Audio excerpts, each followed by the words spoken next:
Olá, meu irmão, olá, minha irmã. Feliz domingo, segundo domingo da quaresma. Um abraço carinhoso para as pessoas que mandam mensagem de longe, de perto.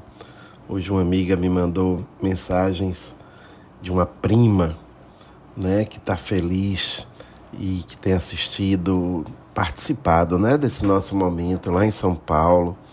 Agradeço muito. Outra senhora também me encontrou, mesmo quando estou na casa da minha filha, fora de Salvador, eu participo. Poxa, gente, muito obrigado, viu?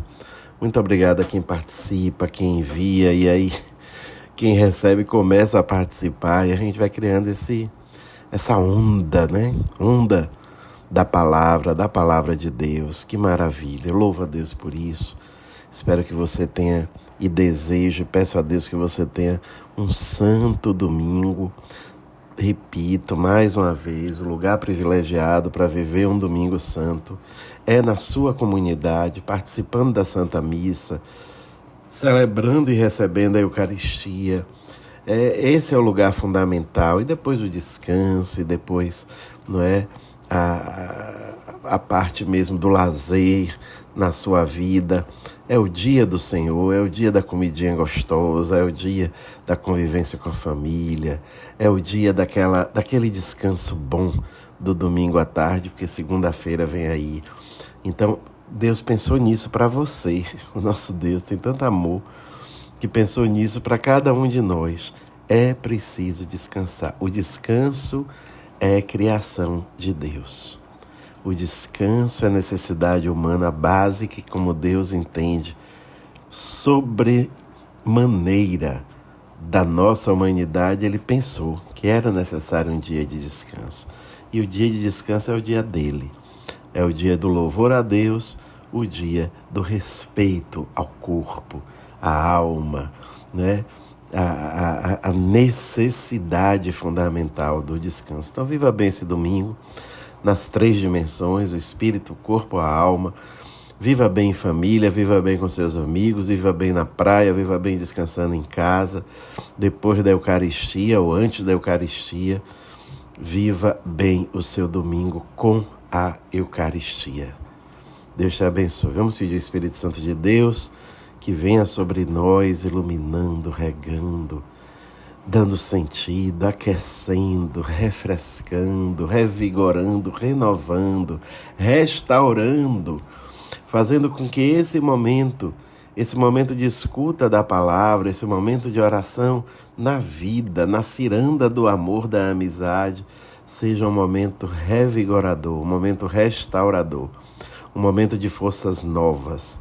E quem pode fazer isso? Só o Espírito Santo de Deus.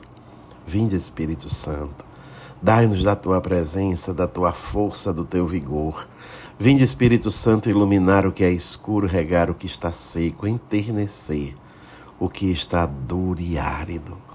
Vinde, Espírito Santo, iluminar as nossas mentes, o nosso coração, para que nós possamos proclamar e escutar a palavra, possamos refletir a palavra, rezar com a palavra, contemplar a palavra, para viver e proclamar, sobretudo com a vida, a palavra. Iniciemos, meu irmão, minha irmã, em nome do Pai, do Filho e do Espírito Santo. Amém. O Senhor esteja convosco, Ele está no meio de nós. Proclamação do Evangelho de Jesus Cristo segundo Lucas. Glória a vós, Senhor. O capítulo é o 9, os versículos do 28b ao 36. Naquele tempo, Jesus levou consigo Pedro, João e Tiago e subiu à montanha para rezar.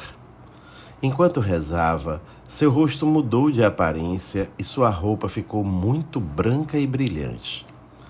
Eis que 2 homens estavam conversando com Jesus. Eram Moisés e Elias.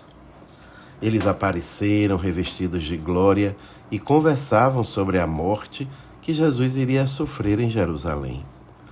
Pedro e os companheiros estavam com muito sono.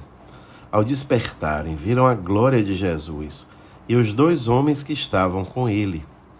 E quando estes homens se iam afastando, Pedro disse a Jesus: Mestre, é bom estarmos aqui. Vamos fazer 3 tendas, uma para ti, outra para Moisés e outra para Elias. Pedro não sabia o que estava dizendo. Ele estava ainda falando, quando apareceu uma nuvem que os cobriu com sua sombra. Os discípulos ficaram com medo ao entrarem dentro da nuvem. Da nuvem, porém, saiu uma voz que dizia: Este é o meu filho escolhido. Escutai o que ele diz.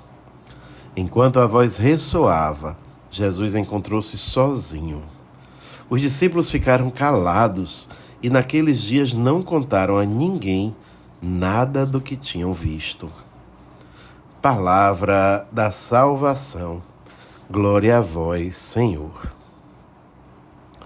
Meu irmão, minha irmã, existem 3 lugares no Evangelho, ou nos Evangelhos, que são profundamente interligados. Um lugar é Belém, onde Jesus nasceu. O outro lugar é o Tabor, a montanha, o Monte Tabor, onde Jesus se transfigurou.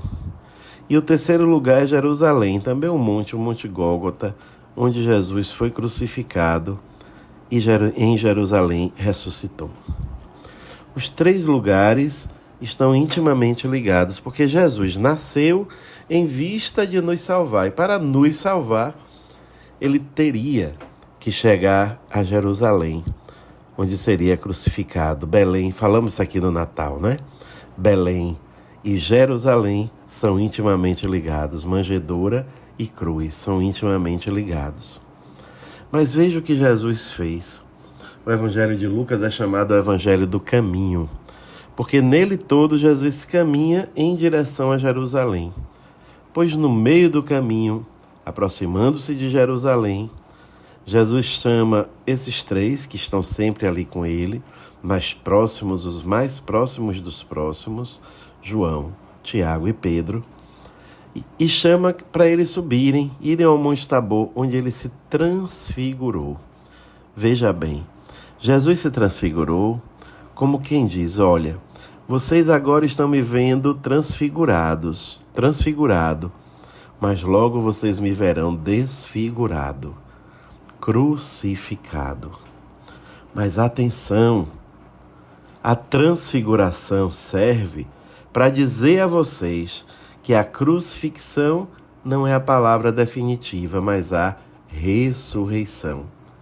E aí também 3 realidades intimamente ligadas: transfiguração, crucifixão e ressurreição.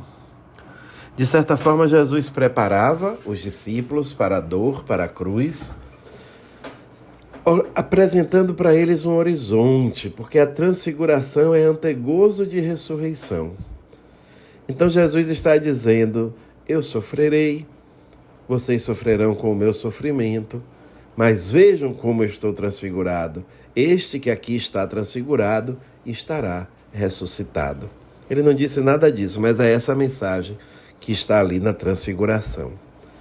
E assim os discípulos tiveram um antegozo tão forte, né, que o Evangelho diz: quando acabou tudo, eles ficaram calados. Eu também não falaria muita coisa. Não teria condição nenhuma de falar nada. Eles ficaram absolutamente extasiados diante daquela realidade. Mas meu irmão, minha irmã, então, Jesus convidou os discípulos para ir até o Monte Tabor, mas não disse o que ia acontecer lá em cima. E o Monte Tabor é altíssimo. Ainda hoje muito íngreme. Não é tão fácil de subir, tanto que o ônibus não sobe, precisa dividir em partes. Imagine no tempo de Jesus, que não tinha asfalto, não tinha estrada, não tinha ônibus, não tinha van. No tempo de Jesus, eles subiram os 3. Vamos ali, no Monte Tabor. Eles olharam lá para cima e subiram os 3 com Jesus, dias, talvez semanas, subindo. Íngreme, pedra, sol, mato. E eles só experimentaram a transfiguração porque eles aceitaram o convite para subir. Assim conosco, sabe? A gente precisa aceitar os convites de Jesus. Os convites de Jesus nos chegam pelas pessoas, pelas circunstâncias, e nem sempre é tão claro, nem sempre é tão óbvio. Mas a gente precisa se entregar, a gente precisa se lançar confiantemente nas mãos de Jesus, porque quando nós nos lançamos, experimentamos o Tabor, experimentamos a consolação do Tabor, nos fortalecemos para carregar a cruz cotidiana, sabendo que ela é caminho de ressurreição e não um fim em si mesma. Vamos então, meu irmão, minha irmã, pedir a Deus esse ouvido atento e essa pronta decisão. Ouvido atento para ouvir os convites. Pronta decisão para aceitar os convites. Subir a montanha, subir o Tabor, experimentar o ressuscitado. Para que descendo a planície estejamos preparados, fortalecidos para as cruzes cotidianas, sempre em vista, na certeza da ressurreição. Aceite o convite, meu irmão, minha irmã. Quando o irmão lhe fizer um convite para um grupo de oração, para uma missa, para um encontro, para um retiro, para um aprofundamento, desafie-se, aceite o convite, vá junto. Jesus terá uma surpresa, ele sempre tem, maravilhosa para te oferecer. Não resista, se lance. Que Deus te abençoe. Em nome do Pai, do Filho e do Espírito Santo. Amém.